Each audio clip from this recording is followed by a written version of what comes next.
Goeienaand julle, het is maandag aand, 25 Mei 2020. Vanaand lees ek vir ons die volgende hoofstuk uit Johannes uit. Dit is dan Johannes 5 van vers 1 af. Hierna was daar 'n fees van die Jode en Jesus het opgegaan na Jerusalem. En daar in Jerusalem by die Skaapspoort 'n bad.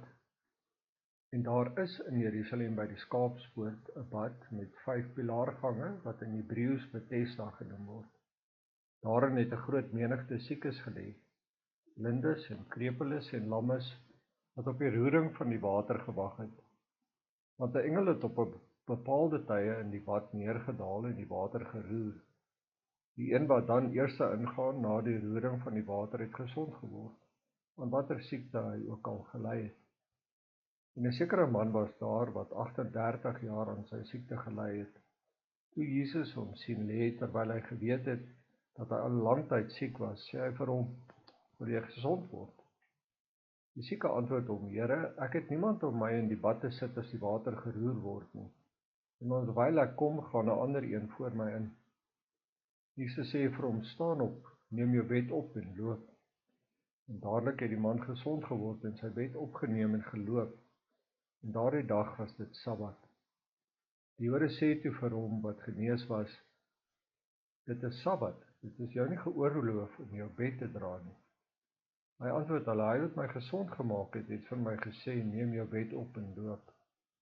Toe vra hulle hom: "Wie is die man wat vir jou gesê het, neem jou bed op en loop?" Maar hy wat gesond geword het nie geweet wie dit was nie, want Jesus het hom verwyder, omdat daar 'n skare op die plek was. Daarna het Jesus hom in die tempel gekry en vir hom gesê: "Kyk, jy het gesond geword, moenie meer sondig nie, sodat daar nie iets ergers met jou gebeur nie." Die man het gegaan en aan die Jode vertel dat dit Jesus was wat hom gesond gemaak het. En hieroor het die Jode Jesus vervolg en probeer om dood te maak, omdat hy dit op die Sabbat gedoen het. En Jesus het hulle geantwoord: "My Vader werk tot nou toe en ek werk ook."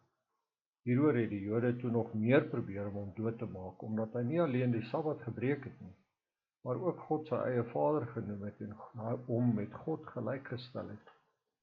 Jesus het toe geantwoord en vir hulle gesê: Voorwaar, ek sê vir julle, die Seun kan niks uit homself doen tensy hy die Vader dit sien doen nie.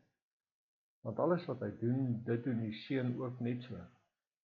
Want die Vader het die Seun lief en toon hom alles wat hy self doen. En groter werke as hierdie sal hy hom toon, sodat julle verwonderd kan wees.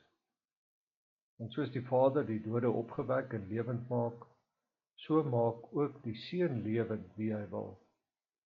Want die Vader oordeel ook niemand nie, maar het die hele oordeel aan die Seun oorgegee, sodat almal die Seun kan eer net soos hulle die Vader eer.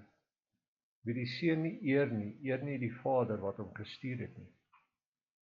Voorwaar, ek sê vir julle, wie my woord hoor en hom glo wat my gestuur het, het die ewige lewe en kom nie in die oordeel nie, maar het oorgegaan uit die dood in die lewe.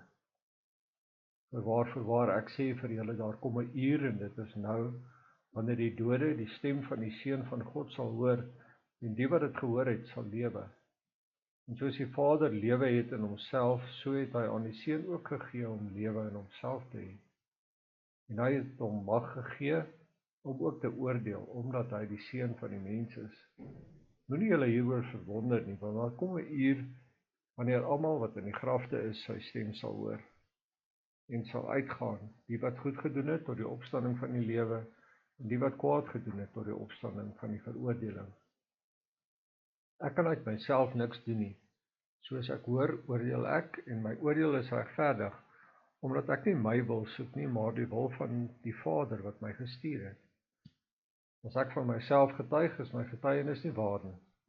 Daar is 'n ander een wat van my getuig, en ek weet dat die getuienis wat hy van my getuig waar is. Julle het na Johannes gestuur, en hy het vir die waarheid getuig.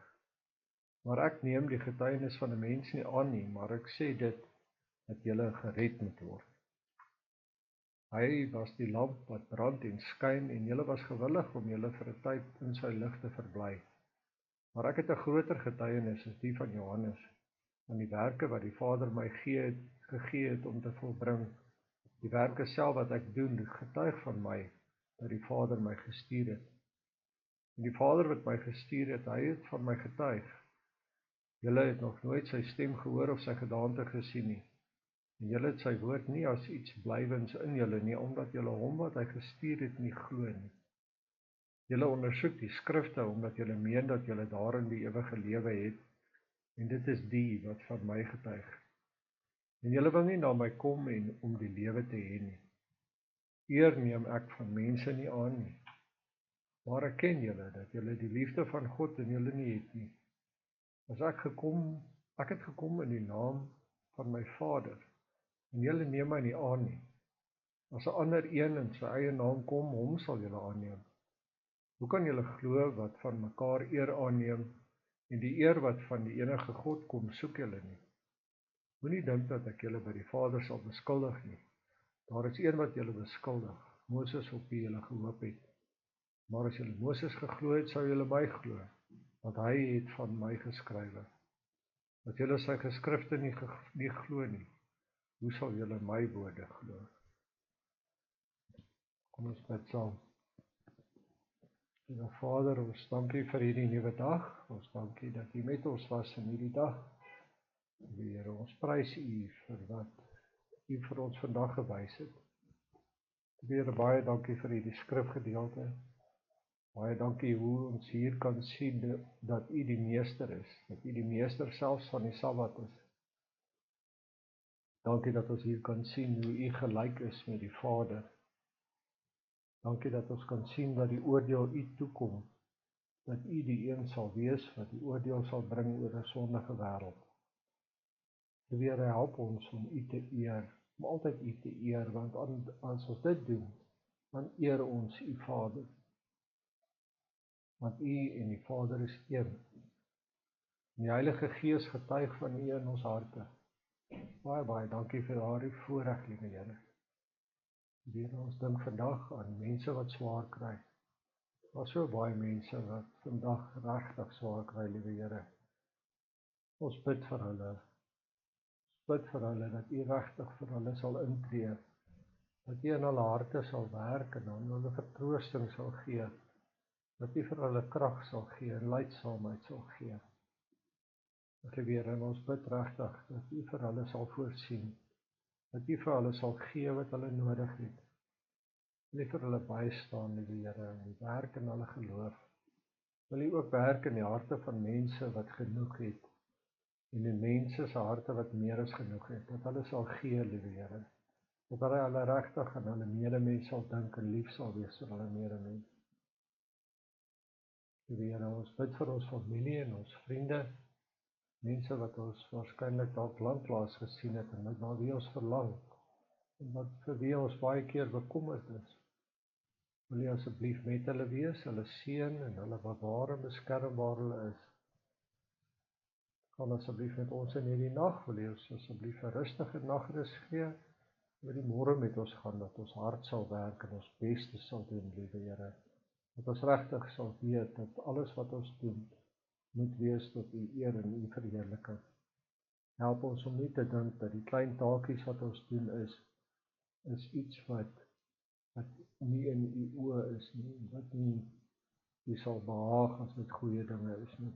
Help ons om hard te werk en ons beste te doen. Ons eer U naam, ons loof en ons prys U heilige, wonderlike, lieflike naam. Ons is lief vir U, liewe Here. En ons vra hierdie dinge nie omdat ons dit ooit kan verdien nie, maar net in die naam van Jesus Christus alleenlik. Amen. Wat sê julle? Lekker aand vir julle. Ek hoop julle slaap lekker. Ons sien ons mekaar weer môre aand.